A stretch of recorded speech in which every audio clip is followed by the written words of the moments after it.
Bueno, chicos, el otro día estuvimos viendo el encontronazo que tuvo el director de Ori, el creador de Ori, concretamente el creador de Ori and the Blind Forest, con Alisa Mercante en Twitter y con una streamer que supuestamente había trabajado para Moon Studios, pero que no había trabajado para Moon Studios y estaba pues un poco falseando un poquito así el currículum. Tuvo un encontronazo primero con la streamer, porque la streamer decía básicamente que todos los que se quejan del wokismo son gente que nadie les quiere en su casa, el wokismo en los videojuegos, que todos los que se quejan de la inclusión de diversidad, de equidad, de inclusión en los videojuegos, pues son gente que los pobres no tienen amigos y todas estas cosas.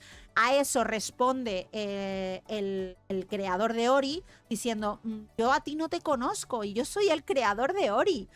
Te tendría que conocer, ¿no? ¿En qué parte trabajaste? Ese ya le suelta un rollo de que trabajó para Microsoft, no sé qué, no sé cuántos, así medio tal. Dice, pues yo no te conozco, tú no has trabajado para mi estudio y no me gusta que una persona que tiene puesto en su currículum que ha trabajado para Moon Studios esté por ahí insultando a los jugadores, ¿vale? No me gusta nada, básicamente os lo estoy resumiendo mucho porque era todo el contexto mucho más largo.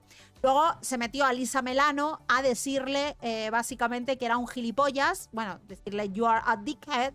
Bueno, gilipollas no, es idiota la traducción, pero yo adorno con mi característica simpatía y fantasía, vamos a ir adornándolo un poco.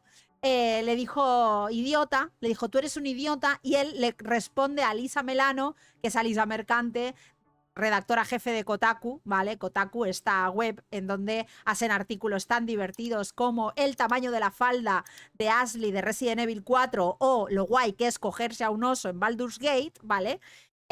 Básicamente le llamó idiota por haber expuesto que esa señora nunca trabajó para Moon Studios. Y él le dijo que no la conocía. Señora, ya usted no le conozco. A lo que ella le responde con una captura, un extracto de un artículo que ahora no me acuerdo de qué medio fue, pero era un medio de videojuegos. Dice Blue Kirby, de casualidad también trabajó en Estudio Ghibli. ¿No sería la nueva Geraldine? Es la nueva Geraldine, esta streamer de Twitch. No sé si a lo mejor hizo 25.000, no hizo tantos como Geraldine, hizo solamente 20.000 fotogramas para el niño y la garza. Bueno, el chico y la garza, perdón. Bueno, total, que Alisa Melano le dijo, le puso una captura de un artículo en donde se hablaba de que el estudio Moon era muy tóxico. Moon Studios era muy tóxico porque le exigía muchas exigencias a los trabajadores, ¿vale? A lo que él respondió que ese era parte del proceso creativo y qué casualidad, esto es lo más importante de lo que dijo porque fue un texto bastante largo, que qué casualidad que esto que ella estuviera sacando fuera justo después de que un grupo de trabajadores concretos que seguramente hubieran sido contratados por cuota o de... No por cuota, pero que directamente eran progres, básicamente. Yo en mi cabeza leí, contrataste a 4 o 5 progres, se agobiaron porque les mandabas trabajar, ¿vale? Y se fueron del estudio o los despediste y se fueron a la prensa a llorar y a contar mentiras o a contar exageraciones.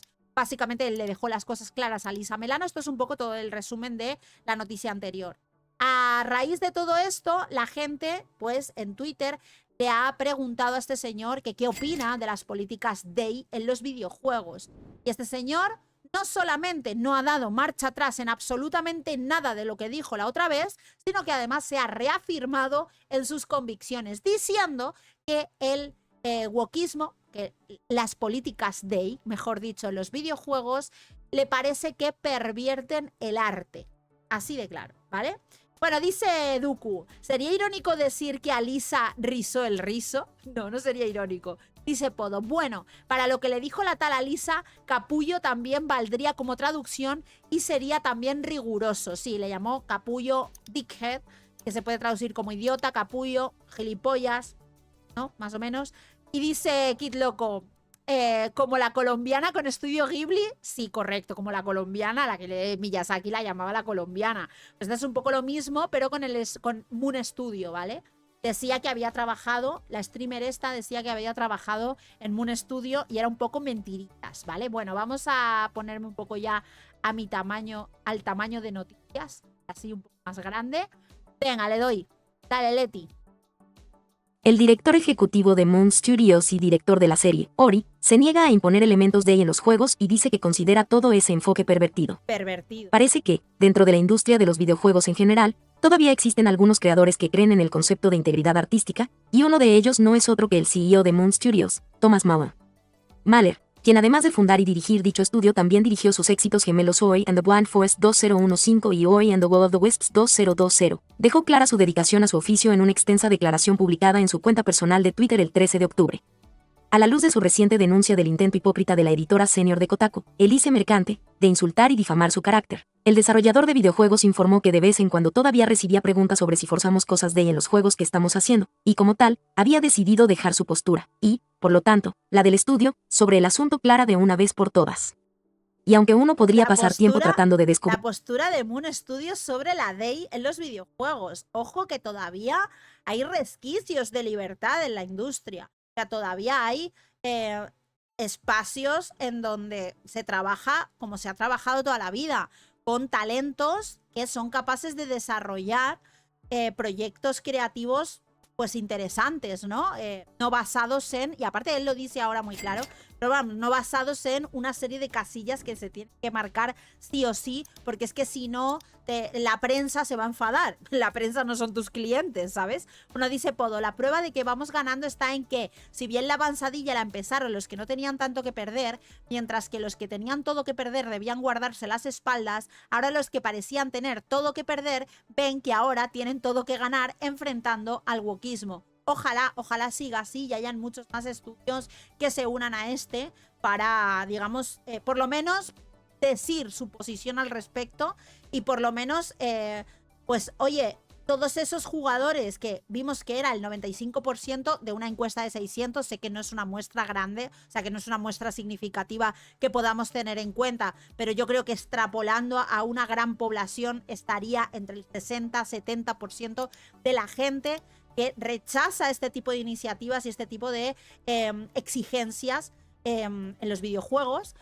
Yo creo que deberían de apostar, los estudios deberían apostar por tener una postura pública que estuviera más cercana a lo que opinan los jugadores. Creo que es lo inteligente, pero claro, el dinero de los fondos ESG, el dinero del crédito social y todo eso es que es muy jugoso, ¿sabes? Cómo resumir mejor las palabras y sentimientos de Mahler, dada la naturaleza directa y abierta de su respuesta, parece más profético dejar que el hombre hable por sí mismo, así que abroches el cinturón para un bloque de texto citado de varios párrafos. Comenzando por responder a las preguntas de los fans antes mencionadas sobre si Moon Studios siguió o no directivas DEI estrictas, el CEO afirmó, absolutamente no. Ya sabéis, Moon Studios no ha seguido nunca políticas DEI. Eso es algo que tenemos que tener en cuenta. Eso es algo que a la hora de elegir un videojuego, un futuro videojuego, lo que sea, tenéis que saber que este estudio no ha seguido jamás, lo ha dicho aquí, absolutamente no.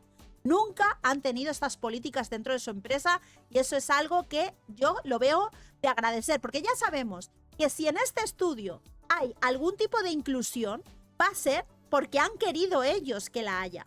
Si hay algún tipo de mensaje, que además es que él lo va a decir a lo que se refiere, o sea, de lo que van los juegos de Ori, él lo va a decir, él va a expresar lo que significan, o por lo menos para lo que simbolizan metafóricamente esos juegos para él y las circunstancias personales que él estaba queriendo reflejar a través de la historia de Ori. Y eso es lo importante, que es lo que ha querido plasmar el creador, ¿vale? Eso es lo que debería de pesar mucho más que el que me digas que tengo que meter historias en donde haya cuestiones de activismo por la diversidad corporal o por la diversidad racial y todo este tipo de cosas tan absurdas que al final acaban resultando en historias con muchísima menos sustancia que lo que va a contar él a continuación.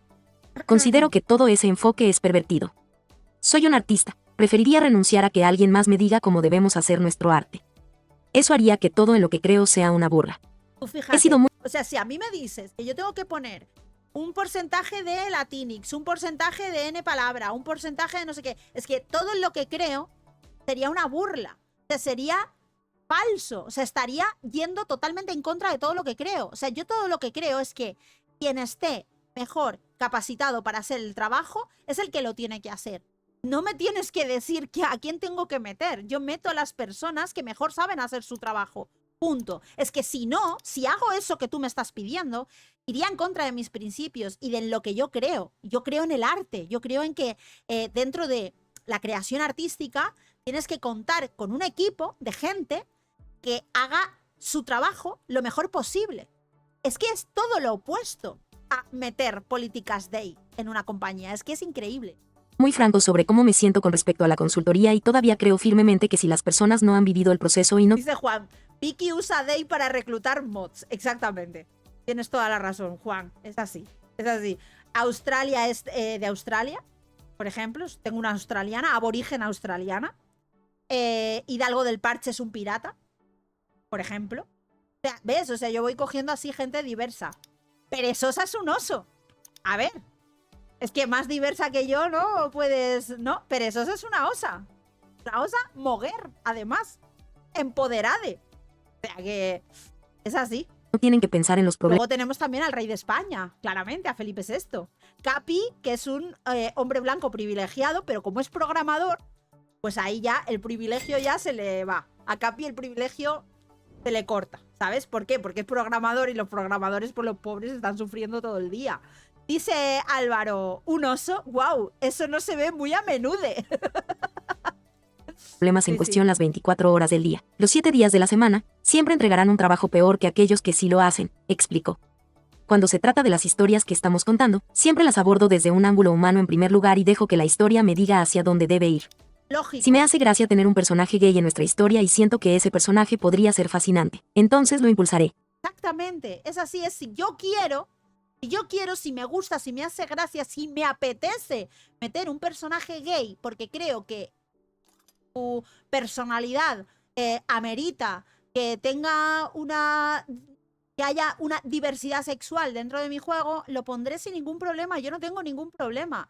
Pero ese personaje, a pesar de ser gay, tiene que ser increíble.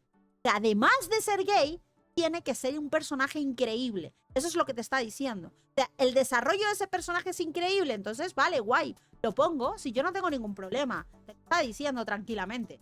Pero nunca haría que un personaje fuera gay simplemente porque alguien externo me dijo que está de moda hacerlo y que podríamos enfrentarnos a una reacción negativa si no lo hacemos. Ahí está. Y ahí viene lo que ahora Kim Belair está negando en las charlitas que está dando de Sweet Baby Inc., victimizándose muy fuerte. Hay una charla, la tengo grabada, lo que pasa que son 16 minutos de audio de Leticia, entonces para verla vamos a ver cómo lo hacemos, si en 2 partes o lo que sea, porque son 16 minutos de audio. Básicamente es Kim Belair, fundadora de Sweet Baby Inc., dando charlas, como una charla así como tipo TED, pero no es una charla TED porque es en un sitio específico, supongo que de la industria de los videojuegos, básicamente diciendo que es que les están amenazando, por supuesto sin enseñar nunca ninguna de esas amenazas, como hacen siempre, básicamente victimizándose, ¿vale? Y diciendo que ellos solamente son escritores, que ellos no obligan a las empresas.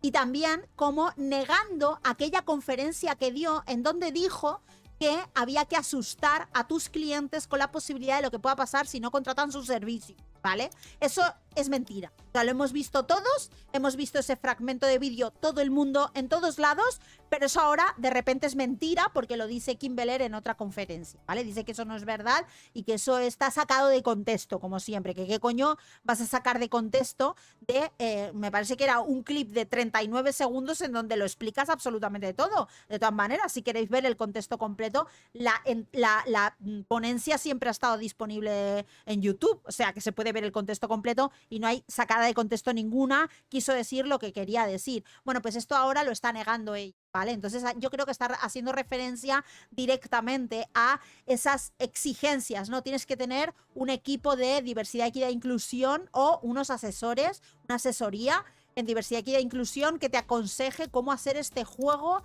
más diverso, inclusivo, porque si no, te voy a aterrorizar con que te van a ver un montón de gente hablando mal de ti. Ese montón de gente, ¿quiénes son? Los periodistas. Los periodistas amigos de los de Sweet Baby Inc. no van a ser la gente en las redes sociales, porque los 4 tarados que hagan caso a Kotaku, esos no son gente, esos no son ni personas, o sea, esos son bots, esos son NPCs de las redes sociales a los que no hay que hacer caso nunca, porque ni juegan a tus juegos, ni van a jugar, simplemente están ahí para tocar los cojones y ya está. Dice Jainus, Alisa, eres muy opresor, usaste la palabra con P, pala. Dice Podo, y no soy artista y yo soy artista Thatcher, más minoría que eso, ya me dirás. Digo esto porque creo que se me hizo mod, pero como ejerzo a duras penas. Yo me voy a la junta, me fumo el Montecristo, me tomo un whiskacho con saladita y bollicao y Santas Pascuas. El arte no funciona así en esencia, continuó Mahler. Todos tenemos historias en nuestro interior que se basan en las experiencias que hemos vivido en la vida y, para mí, lo que eleva el arte por encima de la mera artesanía es cuando has reflexionado lo suficiente como para saber quién eres y luego dejas que esas historias salgan a la luz, porque esas experiencias que viviste son. Dice Víctor, el problema con las políticas de diversidad es que engaña a la gente diciendo que atrae a las audiencias que pertenecen a una minoría étnica o de otras orientaciones. La realidad es que no atrae a uno y aleja a más personas. Es que es mentira, el problema es que es mentira, porque una historia va a atraer a gente de todas las etnias y de todas las orientaciones sexuales en tanto en cuanto esa historia sea emocionante, sea divertida, tenga mucha acción, tenga mucho terror, que sea una buena historia, que te cuente una buena historia, que tenga un buen desarrollo de personajes. Y eso todo es condicionado a una serie de exigencias que te marcan desde fuera, es lo contrario al arte. Muchísimas gracias, Madame Jules, por hacerte miembro, aunque creía que ya eras miembro. Muchísimas gracias, muchas gracias. ¡Mua! Te mando un beso enorme. Muy probablemente, experiencias con las que otras personas pueden identificarse y que les hablarán de manera profunda, porque son reales.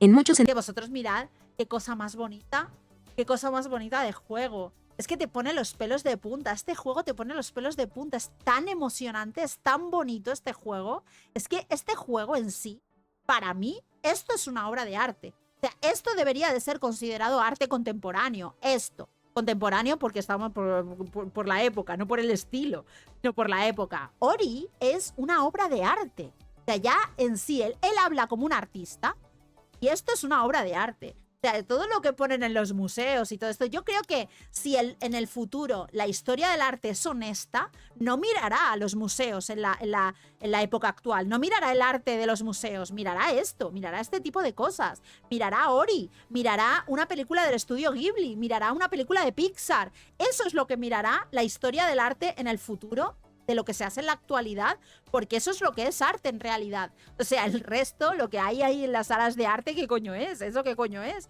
Una lechuga atada a un bloque de hormigón. ¿Esto qué mierdas es? Esto es arte. Para mí, esto es arte, sinceramente. Sentidos. Hoy en The Blind Forest trataba sobre cómo fue ver a mi padre morir de cáncer cuando tenía 10 años y sobre cómo me sentía agradecido con mi madre, dijo el director de la duología. De esto va. De todo el sufrimiento de mi padre mientras moría de cáncer. Ahora, tiene todo el sentido. Yo es que no había escuchado ni había visto entrevistas a este autor nunca, ¿vale? Pero tiene todo el sentido. Si sabéis de qué va Ori, tiene todo el sentido. Obviamente, es que ahora, claro, ahora ya esto te toca el corazón. Es que una obra de arte o te toca el cerebro o te toca el corazón. En este caso, esto es que es emocionante. Es que cómo no te va a parecer esto arte. ¿Cómo no te va a parecer esto arte? Y aparte, pues por de lo que va el juego. Es que es de lo que va el juego. Es que es increíble. Y esto tú me estás diciendo, que esto que es universal, el sufrimiento de ver a un ser querido, a tu progenitor, a tu padre, morir de cáncer. Es lo que él dice de lo que va la historia, pero en consecuencia la historia pues tiene ese trasfondo la historia de Ori. ¿Tú crees que ese sufrimiento de ver a alguien que está perdiendo la vida poco a poco y que tú tienes que hacer una serie de cosas para salvársela durante todo el juego? ¿Tú te crees que eso no es un sentimiento universal que comparte gente de toda etnia, gente de toda orientación sexual, gente de toda procedencia, de toda religión? O sea, él habla, el mensaje es muchísimo más elevado. Es muchísimo más universal. Es algo que todo el mundo puede sentir. Eso es a lo que él se refiere con hacer arte y con incluir a todo el mundo. ¿Cómo no te va a tocar una fibra sensible este tipo de cosas, este tipo de mensajes? ¿Cómo no te van a es que a todo el mundo, seas de la ideología política que seas de la orientación sexual que seas, de la religión, lo que sea, da igual, ¿cómo no te va a afectar algo, una historia de este tipo? Esto le afecta a todo el mundo. Sin embargo, que me pongas un personaje de no sé qué, que diga mucho sus pronombres, y eso ¿en qué afecta? Más allá de a los 4 gilipollas californianos pijoprogres que no... Que nadie empatiza con ellos, si es que nadie empatiza con ellos, es que a todo el mundo nos da igual. Dice Madame Jules, Ori es una obra de arte y sale duelo a muerte con cualquiera que lo niegue. Se me había caído la sub. Muchas gracias, Madame Jules. ¡Mua! Te mando un beso enorme. Whis, por otro lado, fue escrito cuando todos empezamos a tener hijos en el estudio y a imaginar cómo sería tener un hijo con una discapacidad. La segunda parte, ¿cómo sería tener un hijo con una discapacidad? ¿Vale? Es que es... ¿Sabes? Son cosas que le pueden pasar a cualquiera, son cosas que puede sufrir cualquiera. Eso es a lo que no están apelando los juegos hoy en día. Sin embargo, este estudio sí habla de cosas, de problemas que pudiera tener cualquier persona. Eso es a lo que se refiere. Con eso, tú incluyes. Con eso, hablando de estas cosas, todo el mundo se siente interpelado. Todo el mundo que sea buena persona, que tenga un corazón que sea compasivo, todo el mundo se siente interpelado por un mensaje como este. Sin embargo, por un mensaje como el de Dashboard, ¿quién se siente interpelado? 4 pijoprogres de California, punto. Ya está. Escribí el primer borrador de nuestro próximo juego, No Rest for the Wicked, hace bastante tiempo y eso también surgió de un lugar muy específico. Espero que esto le quede claro a todo el mundo, concluyó. Tuve que aprender a las malas lo que significa ser artista y nunca dejaré que nadie me lo quite. Mahler, que recibió el apoyo y la aprobación de la usuaria de Twitter Madame Savvy, agradeció haber compartido su crítica a la mentalidad de que los personajes solo pueden ser escritos por personas que son exactamente iguales a ellos y se rió. ¿Cómo escribió Shakespeare todos estos fascinantes personajes femeninos entonces? Es alucinante. Pensar que solo una mujer puede escribir un personaje femenino interesante es... No me gusta hablar así en internet, pero es ingenuo en el mejor de los casos e ignorante en el peor, concluyó finalmente. Obvio. Si un escritor masculino puede escribir personajes femeninos como Beatriz o Lady Macbeth, para mí ese es un caso cerrado. Ya está, es que es así de sencillo, O sea, es que no lo quieren entender, pero porque no les conviene entenderlo. Por eso están tan pesados con este tema, por eso están tan insistentes en que Sweet Baby Inc. no desaparezca, en que es muy necesaria la labor de las asesorías de Day, en que es muy necesario darle ese único enfoque a todos los productos que salgan de la industria de los videojuegos. Están así porque no les conviene creer en este tipo de cosas, porque este tipo de cosas requieren talento, requieren saber contar una historia, saber hacer buenas metáforas, saber hacer buenas simbologías. Requiere una calidad intelectual que ellos no tienen. Porque la ideología de género se puede resumir, siempre os lo he dicho, el feminismo se puede resumir en una página, la ideología de género se puede resumir en una página, aunque hayan muchísimas cosas escritas, los puntos iniciales, los puntos principales, los puedes resumir en una página. Sin embargo, los sentimientos, las emociones y sobre todo la manera en la que uno siente las cosas, porque a lo mejor es mi manera y yo te enseño mi manera, pero te hago empatizar con la forma en la que yo lo veo, con la forma en la que yo lo he sufrido o con la forma en la que yo lo he vivido, ¿vale? ¿No? A lo mejor no tiene por qué ser sufrimiento, puede ser algo de humor, puede ser algo de ciencia ficción, puede ser algo de fantasía. Yo lo veo de esta forma, te lo intento presentar de esta forma. Eso requiere talento, requiere saber escribir, requiere saber crear buenos personajes, que los personajes tengan un desarrollo interesante. Y eso es lo que no les conviene. ¿Por qué? Porque no saben. Como no saben escribir, como no saben crear, como lo único que saben hacer es adueñarse de IPs, adueñarse de franquicias, que a ellos les molan porque están guapísimas y quieren... O sea, y no les gusta, en el fondo no les gusta el mensaje que tiene. O sea, les gusta la franquicia, les gusta todo lo estético de una franquicia, pero no les gusta el mensaje subyacente, no les gusta el subtexto. No les gusta, te lo cambian. ¿Por qué? Porque ellos todo lo hacen mejor. Entonces, este es el punto, ¿no? Y me alegro muchísimo que este creador, el creador de Ori and the Blind Forest, haya hablado así de claro, haya hablado de esta manera, sobre todo de la pasión con la que hace su trabajo, pero además de que haya puesto, digamos, de una forma escrita y pues eso está en Twitter, lo podéis ir a ver, que haya expresado con estas palabras todo lo que nosotros llevamos diciendo durante tanto tiempo, y creo que en algunos casos se nos reduce al absurdo, en otros casos solo se quedan con la miniatura, en otros casos, pero nosotros en el fondo lo que estamos haciendo, aparte de, pues desde una perspectiva, en mi caso, desde una perspectiva de derecha, desde luego, yo no me escondo, pero desde luego lo primero es defender el arte como era y con el talento que requiere. Ese es el punto, que el arte requiere talento.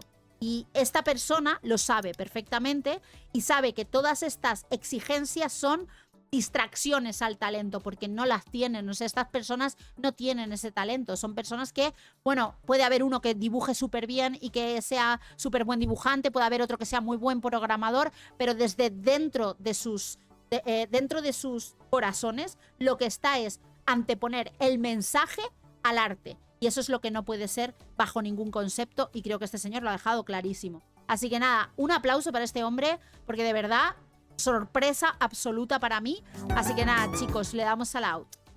Hola Vicky, saludos desde México. Saludos, Césarim. Ahora sí le damos al out.